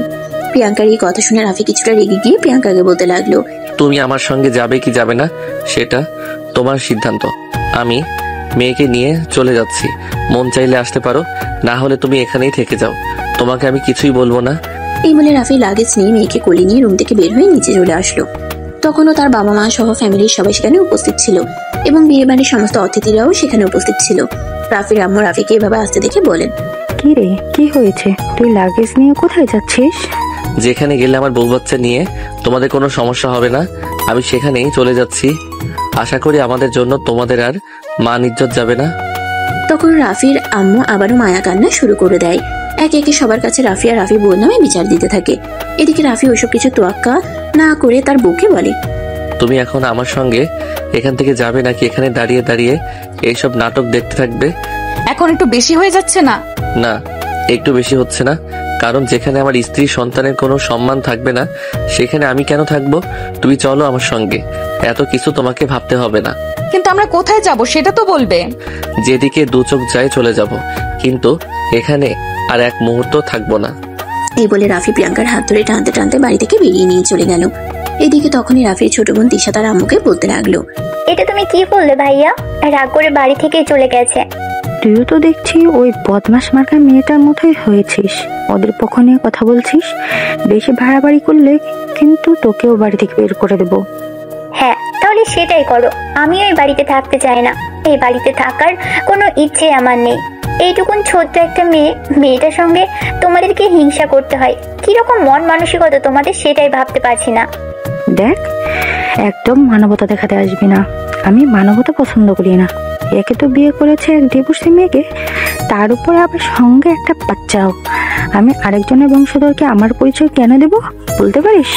এই কথা বলে রাফির আম্মু তিশাকে বকাবকি করতে শুরু করে দেয়। তিশা তখন আর কোনো কথা না বলে চুপচাপ সেখান থেকে চলে গেল আর নিজের রুমে গিয়ে কান্না করতে লাগলো। এদিকে রাফির আম্মু বকবক করেই চলেছে। বাড়িতে আমন্ত্রিত হয়ে আসা মেহমানরা ওইটা নিয়ে কানাঘুষা করছে। রাফি কেন এরকম একটা ডিভোর্সি মেয়েকে বিয়ে করতে গেল, তার উপর আবার একটা বাচ্চা সঙ্গে নিয়ে। এদিকে তিশা নিজের রুমে এসে বারবার রাফিকে ফোন করছে, কিন্তু রাফি ফোন তুলছে না। অপরদিকে রাফি প্রিয়াঙ্কা আর নিতুকে নিয়ে একটা ট্যাক্সি ভাড়া করে ওটাতে উঠে গিয়েছে। এদিকে প্রিয়াঙ্কা বারবার রাফিকে বলছে, আরে বাবা আমরা কোথায় যাব সেটা তো বলবে। এইভাবে বাড়ি থেকে কেন জানি হুট করে বের হয়ে আসলে আমার জন্য তোমার ফ্যামিলিতে অশান্তি হলো। তোমাকে আমি আগেই বলেছিলাম এগুলো। প্রিয়াঙ্কার এই কথা শুনে রাফি কিছুটা রেগে গেল আর তখনই প্রিয়াঙ্কাকে ধমক দিয়ে বলতে লাগলো, একদম চুপ করে বসে থাক বলছি। তোমাকে না বললাম কোনো কথা বলবে না, তারপরে তুমি কেন বকবক করছো? রাফি এরকম আচরণে প্রিয়াঙ্কা আগে কখনো দেখেনি। রাগে সে একদম অগ্নিমূর্তি হয়ে গেছে, চোখ দুটো একদম লাল হয়ে গেছে। প্রিয়াঙ্কা তখন অনেকটা ভয় পেয়ে গেল আর কোনো কথাই বললো না, চুপচাপ গাড়িতেই বসে রইল। এদিকে রাফি ট্যাক্সি ড্রাইভারকে লোকেশন বলে দিল। 1 ঘন্টা পর ট্যাক্সি একটা বাড়ির সামনে এসে দাঁড়ালো। রাফি ট্যাক্সি থেকে নেমে নিতুকে কোলে নিল আর প্রিয়াঙ্কাকেও ট্যাক্সি থেকে নামতে বলল। রাফির পিছন পিছন প্রিয়াঙ্কাও ট্যাক্সি থেকে নামলো। রাফি ট্যাক্সি ড্রাইভারের ভাড়া মিটিয়ে দিয়ে ট্যাক্সি ড্রাইভারকে বিদায় করে দিল আর তারপর প্রিয়াঙ্কাকে বলল, ফলো মি। প্রিয়াঙ্কা তখন আর কোনো কথা না বলেই রাফির পিছন পিছন বাড়িতে প্রবেশ করলো। 2 তলার 2 রুমের ছোট্ট একটা ফ্ল্যাট। বাড়ির ভিতরে প্রবেশ করেই রাফি প্রিয়াঙ্কাকে বলে, তুমি এখানে নিতুকে নিয়ে চুপচাপ বসে থাকো, আমি কিছু প্রয়োজনীয় জিনিস কিনে তাড়াতাড়ি ফিরে আসবো। সাবধান, আমি আসার আগে এখান থেকে একটাও নড়বে না। এই বলে রাফি বাড়ি থেকে বের হয়ে গেল। এদিকে প্রিয়াঙ্কা নিতুকে নিয়ে বসে আছে। তখনই নিতু কান্না করতে শুরু করলো। প্রিয়াঙ্কা কোনো রকমে নিতুকে একটু বেস্ট ফিডিং করিয়ে দিল। নিতু ঘুমিয়ে পড়লো। প্রিয়াঙ্কা নিতুকে কোলে নিয়ে বসে রইলো আর অপেক্ষা করতে লাগলো কখন রাফি ফিরে আসবে। অপরদিকে রাফি বাসা থেকে বের হয়ে সোজা একটা সুপার শপে চলে গেল। সেখান থেকে নিজেদের প্রয়োজনীয় বেশ কিছু জিনিসপত্র কিনে নিল, সেই সঙ্গে একটা ছোট্ট খাট আর তোষক আর বালিশ বিছানার চাদর যা যা লাগে সবকিছু। তারপর সবকিছু একটা ভ্যানে তুলে নিয়ে বাসায় চলে আসলো। এইসব কিছু দেখে প্রিয়াঙ্কা রাফিকে বলতে লাগলো, এগুলো তুমি কোথায় পেলে? তুমি তো খালি হাতে বাড়ি থেকে বের হয়ে এসেছো। আমি জানতাম আমাকে এমন পরিস্থিতিতে পড়তে হবে, তাই আমি আগে থেকেই সবকিছু ব্যবস্থা করে রেখেছিলাম যাতে আমাকে হুট করে কোনো বিপদের সম্মুখীন হতে না হয়। তাই আমি নিজের বেতনের টাকা থেকে কিছু টাকা সেভিংস করে রেখেছিলাম। কিন্তু আমার মনে হয় তুমি ভুল কিছু করছো। আমার জন্য তোমার ফ্যামিলিকে ছেড়ে আসা বোকামি ছাড়া কিছুই মনে হচ্ছে না আমার কাছে। তোমাকে আমি কতবার বললাম আমি এই ব্যাপারে আর কোনো কথা শুনতে চাই না। যদি এই মুহূর্তের পর থেকে তুমি এই ব্যাপারে আমাকে কোনো কথা বলেছো তাহলে কিন্তু আমার চাইতে খারাপ কেউ হবে না, এটা তুমি মনে রেখো। এখন চুপচাপ নিতুকে নিয়ে এক সাইডে গিয়ে বসো, আমি সবকিছু গুছিয়ে ঠিক করে দিচ্ছি। প্রিয়াঙ্কা তখন আর কোনো কথা না বলে নিতুকে নিয়ে এক সাইডে গিয়ে বসলো আর তারপর রাফি তার সঙ্গ করে 2 ছেলেকে নিয়ে এসেছিল, তাদের সহায়তায় সবকিছু গুছিয়ে নিল। বিছানা পাতা শেষ হলে প্রিয়াঙ্কার কোল থেকে নিতুকে নিয়ে শুয়ে দিল। তারপর সবকিছু গোছাতে গোছাতে রাত আনুমানিক 8টার কাছাকাছি বেজে গেল। এতক্ষণে রাফি সবকিছু গুছিয়ে রেখে দুজনের জন্য খাবারও তৈরি করে নিয়েছে। খাবার টেবিলে খাবার সাজিয়ে রেখে প্রিয়াঙ্কাকে ডাকতে গেল। প্রিয়াঙ্কা তখন মেয়েকে নিয়ে খেলা করছিল। রাফি এসে প্রিয়াঙ্কাকে টেবিলে নিয়ে যায় আর তারপর প্রিয়াঙ্কাকে বসিয়ে দিয়ে নিজের হাতে খাবার মাখিয়ে প্রিয়াঙ্কাকে খাইয়ে দিতে লাগলো। সেই সঙ্গে নিজেও খাবার খেয়ে নিল। তখনই প্রিয়াঙ্কা রাফিকে বলতে থাকে, এরকমটা না করলে হয়তো ভালো হইতো। দেখো, আমি চাই না আমার জন্য তোমার ফ্যামিলির সঙ্গে তোমার সম্পর্ক খারাপ হয়ে যাক। আমি থাকি না আমার মতোই, তুমি তোমার ফ্যামিলিকে নিয়ে ভালো থাকো। রাফি তখন আবারও প্রিয়াঙ্কাকে ধমক দিয়ে বলে, তোমাকে এত কথা বলতে কে বলেছে? আমি কি একবারও বলেছি তোমার জন্য আমার ফ্যামিলিতে অশান্তি হয়েছে? তাহলে তুমি কেন নিজের থেকে এত কথা বলছো? আমি তোমাকে বিয়ে করেছি, তোমার আর তোমার সন্তানের দায়িত্ব নিয়েছি। তোমার সন্তান বড় হওয়ার পর আমাকে নিজের বাবা বলেই জানবে, কিন্তু ওই বাড়িতে থাকলে সেটা সম্ভব হয়ে উঠতো না। তাই ওখান থেকে চলে আসা। যদি কোনোদিনও মায়ের ভুল ভাঙে তাহলে মা নিজে এসে নিয়ে যাবে এখান থেকে, আর নয়তো কোনোদিনই ওই বাড়িতে ফিরে হবে না। এই বলে সে প্রিয়াঙ্কাকে বেডরুমে পাঠিয়ে দিল। এদিকে নিতুর জন্য ফর্মুলা দুধ বানিয়ে নিল। তারপর বেডরুমে এসে নিতুকে কোলে নিয়ে হাঁটতে হাঁটতে খাবারটা খাইয়ে দিয়ে ঘুম পাড়ানোর চেষ্টা করছে। এদিকে প্রিয়াঙ্কা চুপচাপ বসে আছে, কোনো কথাই বলছে না। সে শুধু মনে মনে ভাবছে তার জন্য একটা ছেলে ফ্যামিলি ছেড়ে চলে আসলো। নিতু ততক্ষণে ঘুমিয়ে পড়েছে। রাফি নিতুকে বিছানায় শুয়ে দেয় আর তারপরও দেখে প্রিয়াঙ্কা তখনও চুপচাপ ওভাবেই বসে আছে। তাই রাফি প্রিয়াঙ্কার পাশে গিয়ে বসলো, তার কাঁধে হাত রেখে বলতে লাগলো, কি হয়েছে তোমার? সেই আসছি থেকে দেখছি তুমি মন খারাপ করে বসেই আছো, আমার সঙ্গে সেই রকম কথাও বলছো না। কি সমস্যা তোমার বলো তো, এবার শুনি। দেখো, আমি সত্যি বলছি, তোমার এই ব্যবহারের জন্য সত্যি আমার খারাপ লাগছে। আমার জন্য এভাবে বাড়ি ছেড়ে চলে আসা তো তোমার একদমই উচিত হয়নি। প্রিয়াঙ্কা দেখো, ঠিক বলো, বিচার করার দায়িত্ব আমি তোমাকে দেইনি। নিতু ঘুমিয়ে পড়েছে, চলো ঘুমাবে। এই বলে রাফি প্রিয়াঙ্কাকে বিছানায় শুয়ে দিল আর তারপর তাকে জড়িয়ে ধরে ঘুমিয়ে পড়লো। এদিকে তৃষা তখনও রাফির ফোনে ফোন দিয়েই চলেছে, কিন্তু রাফির ফোনটা সাইলেন্ট করা ছিল। রাফি সেটা দেখতে পায়নি আর আসার পর থেকে কাজে খুবই ব্যস্ত ছিল, তাই তৃষা ফোন করেছে সেটা দেখতেও পারেনি। সকালবেলা ঘুম থেকে উঠে রাফি তাদের দুজনের জন্য সকালে নাস্তা বানিয়ে নিল আর তারপর তৈরি হয়ে গেল অফিসে যাওয়ার জন্য। প্রিয়াঙ্কা ততক্ষণে ঘুম থেকে উঠেছে আর তখনই তার মেয়ে কান্না শুরু করে দিয়েছে। প্রিয়াঙ্কা ততক্ষণে ঘুম থেকে উঠেছে আর তখনই তার মেয়ে কান্না করা শুরু করে দিয়েছে। প্রিয়াঙ্কা তার মেয়েকে সামলাচ্ছে। তখনই রাফি প্রিয়াঙ্কাকে বলে, প্রিয়াঙ্কা, আমার অফিসে যাওয়ার সময় হয়ে গেছে, আমি চলে যাচ্ছি। তোমার জন্য নাস্তা বানিয়ে রেখে গেছি, তুমি কিন্তু খেয়ে নিও। আর রান্না বান্না তোমাকে করতে হবে না, আমি দুপুরের খাবার অর্ডার দিয়েছি, যথাসময় ডেলিভারি ম্যান এসে দিয়ে যাবে। তুমি শুধু নিতুর খেয়াল রেখো, আর রাতের খাবার আমি বাসায় এসে তৈরি করব। তখনই প্রিয়াঙ্কার সামনে এসে দাঁড়ালো আর রাফিকে বলতে লাগলো, তুমি এসব কি শুরু করেছো সেটাই তো বুঝতে পারছি না। এত কিছু তোমার বোঝার কোনো প্রয়োজন নেই। তোমাকে যেটা বলছি শুধু সেটাই করবে। যদি এর বাইরে গিয়েছো তাহলে কিন্তু আমার চাইতে খারাপ কেউ হবে না। এই কথা বলতে বলতে রাফি বাসা থেকে বের হয়ে চলে গেল। তখনই তিশা প্রিয়াঙ্কার নাম্বারে ফোন দিল। দুবার রিং হতেই প্রিয়াঙ্কা ফোনটা হাতে নিয়ে কলটা রিসিভ করলো। তখনই অপর পাশ থেকে তিশা কান্না করতে করতে বলতে লাগলো, ভাবি তোমরা কোথায় চলে গিয়েছো? নিতু কেমন আছে? বেশ কিছুক্ষণ চুপ করে তাকে প্রিয়াঙ্কা কি উত্তর দিবে সেটাই ভেবে পাচ্ছে না। তখনই কিন্তু আবার জিজ্ঞাসা করাতে প্রিয়াঙ্কা বলে, প্লিজ তিশা, তুমি আমাকে ভুল বোঝো না। আমি তোমার ভাইয়াকে বোঝানোর অনেক চেষ্টা করেছি, কিন্তু তোমার ভাইয়া আমার কোনো কথাই শুনলো না। সে আমাকে আর নিতুকে নিয়ে একটা ভাড়া ফ্ল্যাটে উঠেছে, ওটা উত্তরের কাছাকাছি। না ভাবি, আমি তোমাকে ভুল বুঝিনি। আমি খুব ভালো করেই জানি তুমি কেমন মানুষ, তাই তোমার প্রতি আমার কোনো অভিযোগ নেই। নিতুর জন্য মন খারাপ লাগছে, একবার ভিডিও কলে ওকে দেখাবে একটু? তিশা এই কথাটা বলতেই প্রিয়াঙ্কা ফোনটা কেটে দিয়ে তিশাকে ভিডিও কল দিল এবং তিশার সঙ্গে বেশ কিছুক্ষণ কথা বলবো। তারপর বাড়ির সবার খোঁজ খবর নিল। তখনই তিশা বলতে থাকে, ভাবি তুমি ওদের কথা একদম জিজ্ঞেস করবে না। চলে গিয়েছো ভালোই হয়েছে। এখানে থাকলে তুমি আর তোমার মেয়ে কখনোই ভালো থাকতে পারতে না। তবে ভাবি তোমার কাছে একটা রিকোয়েস্ট আছে, যদি রাখো তাহলে বলবো। তখন প্রিয়াঙ্কা বলতে থাকে, তোমার রিকোয়েস্ট কেন রাখবো না, অবশ্যই রাখবো, বলো কি বলবে। তখন তিশা বলতে থাকে, ভাবি আমি জানি তোমার মেয়ে, তার উপর আমাদের কারোর কোনো অধিকার নেই। তবে মিতু যতক্ষণ আমাদের কাছে থেকেছে, এইটুকু সময়ের মধ্যে আমি তাকে অনেক ভালোবেসে ফেলেছি। মেয়েটাকে এক মুহূর্তের জন্য ভুলতে পারছি না। আমি যদি মাঝে মধ্যে তোমাদের বাড়িতে আসি তাহলে মিতুর সঙ্গে একটু সময় কাটাতে দিবে তো? এই কথা বলে প্রিয়াঙ্কা বলতে লাগে, আরে এটা তুমি কি বলছো? কেন দেখা করতে দিব না? অবশ্যই দিব। তোমার যখন মন চাইবে তখনই তুমি চলে আসবে।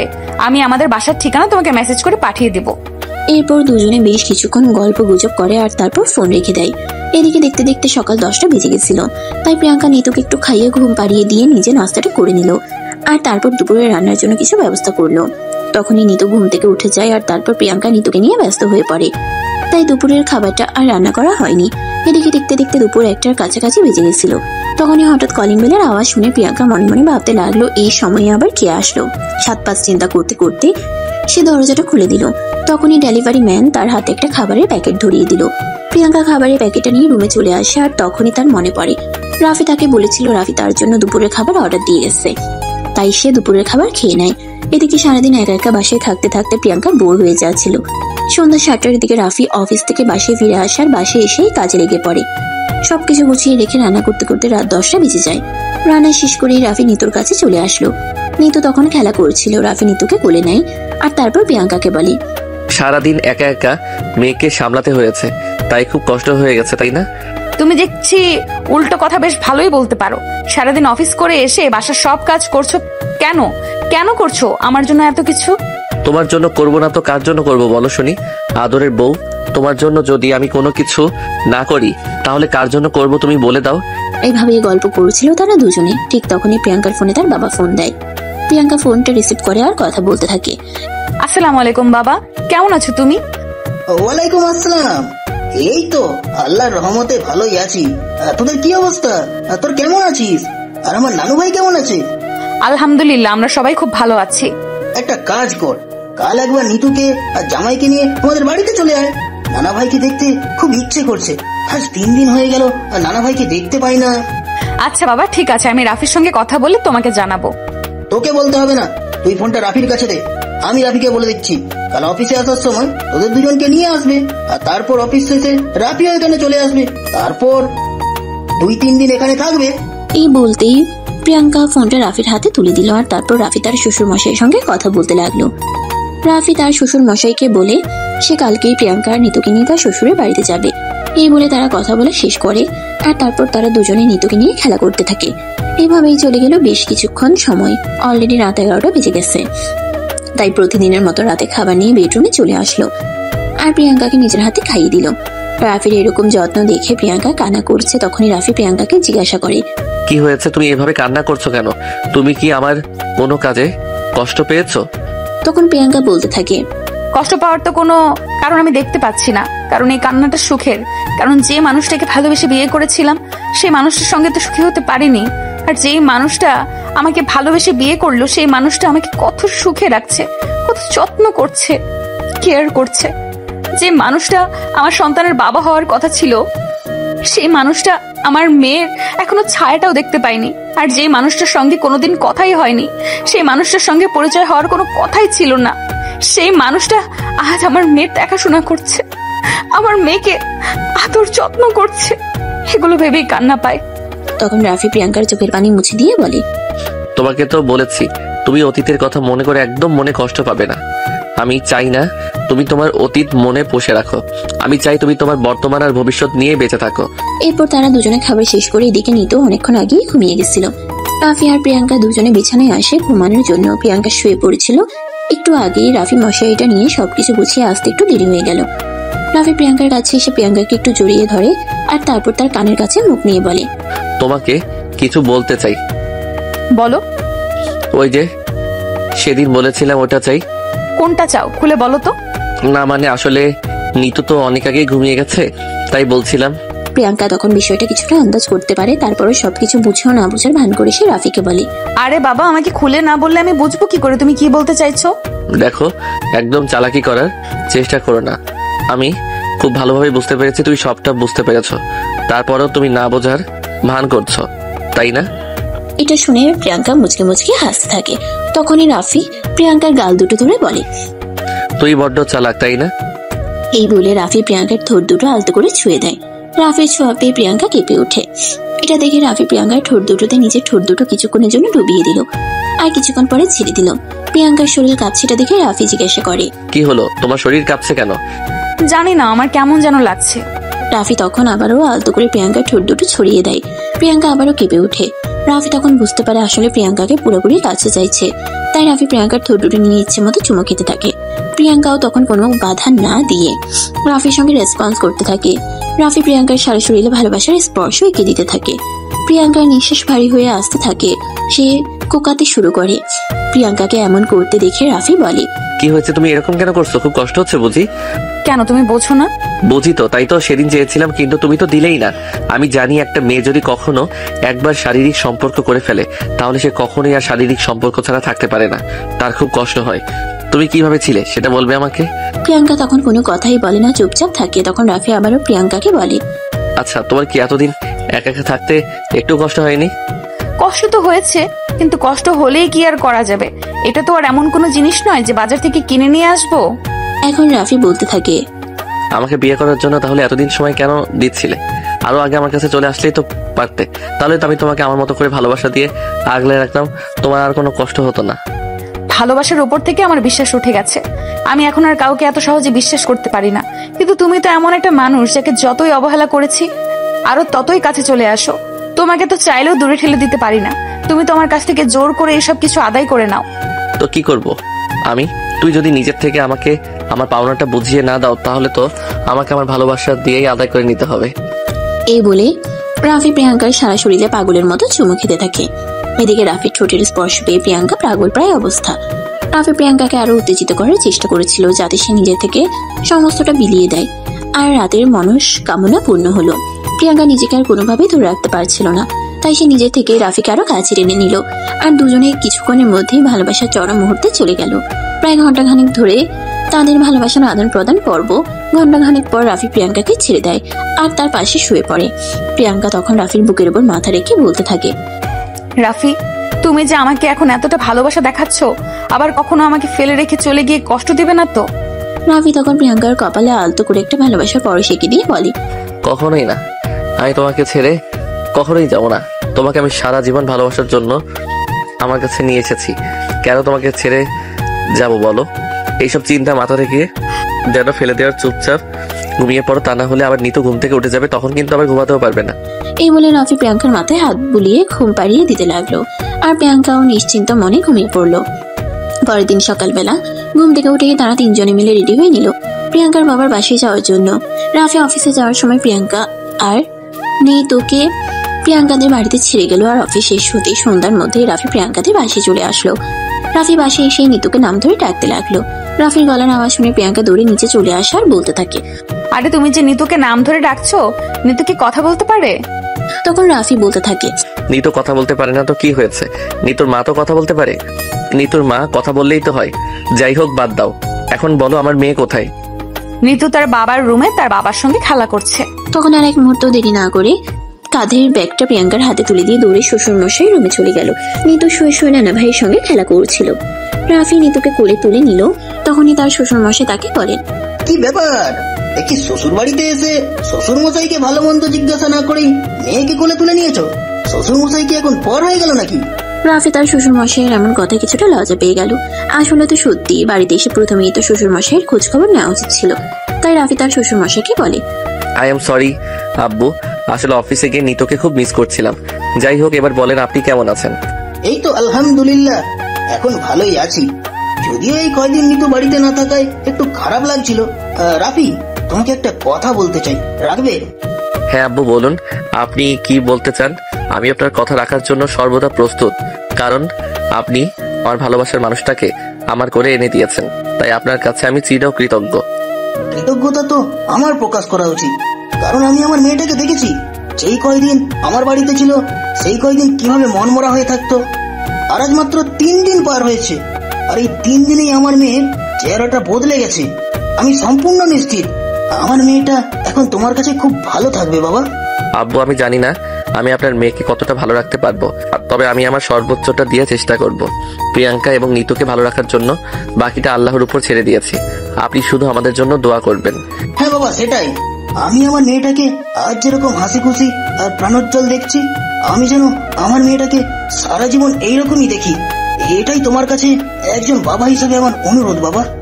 আপনি আমার উপর ভরসা করতে পারেন। আমি আপনার ভরসা রক্ষা করার জন্য সর্বোচ্চ চেষ্টা করব। এই বলে তারা শ্বশুর জামাই মিলে বেশ কিছুক্ষণ বসে গল্প গুজব করে। আর তারপর সবাই মিলে একসঙ্গে বসে রাতের খাবার খেয়ে রুমে চলে আসে। প্রিয়াঙ্কা নিতুকে ঘুম পাড়িয়ে অপেক্ষা করছিল রাফি কখন রুমে আসবে। রাফি তার শ্বশুর মশাইয়ের সঙ্গে একটা ব্যাপারে কথা বলতে বলতে দেরি হয়ে গেছিল, তাই রুমে আস্তে আস্তে রাত 12টার কাছাকাছি বেজে গেল। রাফি রুমে এসে দেখতে পাই প্রিয়াঙ্কা বসে বসে তার জন্য অপেক্ষা করছে। তখনই রাফি প্রিয়াঙ্কার কাছে এসে তার কাঁধে হাত রেখে বলতে থাকে, কি হলো মাই ডিয়ার বউ পাখি, তুমি এখনো অপেক্ষা করছো কেন আমার জন্য? ঘুমিয়ে পড়লেই তো পারতে। ঘুম আসলে তবে তো ঘুমাবো। কেন ঘুম আসছে না কেন? শরীর খারাপ নাকি? আমি মেডিসিন নিয়ে আসবো? ঠুট ছাই, তুমি কিছুই বোঝো না। শরীর খারাপ হতে যাবে কেন? ও আচ্ছা, বুঝতে পেরেছি। সেদিন তো আমাকে তোমার কাছে যেতে দিচ্ছিলে না, আর এখন বুঝি আমাকে ছাড়া ঘুম আসছে না। রাফির এই কথা শুনে প্রিয়াঙ্কা লজ্জায় লাল হয়ে গেল আর নিজের মুখটা লুকানোর জন্য বৃথা চেষ্টা করতে লাগলো। রাফি তখন নিজের হাত দুটো প্রিয়াঙ্কার 2 গালে রেখে প্রিয়াঙ্কার মুখটা একটু উঁচু করে ধরে বলতে থাকে, ভালোবাসা পাওয়া যায় বুঝি? রাফি তখন আর একটু দেরি না করে প্রিয়াঙ্কার ঠোঁট নিজের 2 ঠোঁটে নিয়ে নিল আর প্রিয়াঙ্কাকে নিজের ভালোবাসার উষ্ণতায় উষ্ণিত করতে লাগলো। রাফি প্রিয়াঙ্কার শরীরে ভালোবাসার স্পর্শ দিতে থাকে। প্রিয়াঙ্কা রাফির স্পর্শ পেয়ে পাগল প্রায় অবস্থা, নিজেকে আর বেশিক্ষণ ধরে রাখতে পারেনি। কিছু সময়ের মধ্যেই দুজন ভালোবাসার অতল সাগরে হারিয়ে যায় আর সুখময় রঙিন জীবনের স্বপ্ন দেখতে থাকে। সুপ্রিয় ভিউয়ার্স, আমাদের আজকের গল্পটা এই পর্যন্তই ছিল। গল্পটা আপনাদের কাছে কেমন লেগেছে ছোট্ট একটা কমেন্টে জানাবেন। আবার দেখা হবে নতুন কোনো এক ভালোবাসার গল্পে। সে পর্যন্ত সবাই ভালো থাকবেন, সুস্থ থাকবেন। আল্লাহ হাফেজ।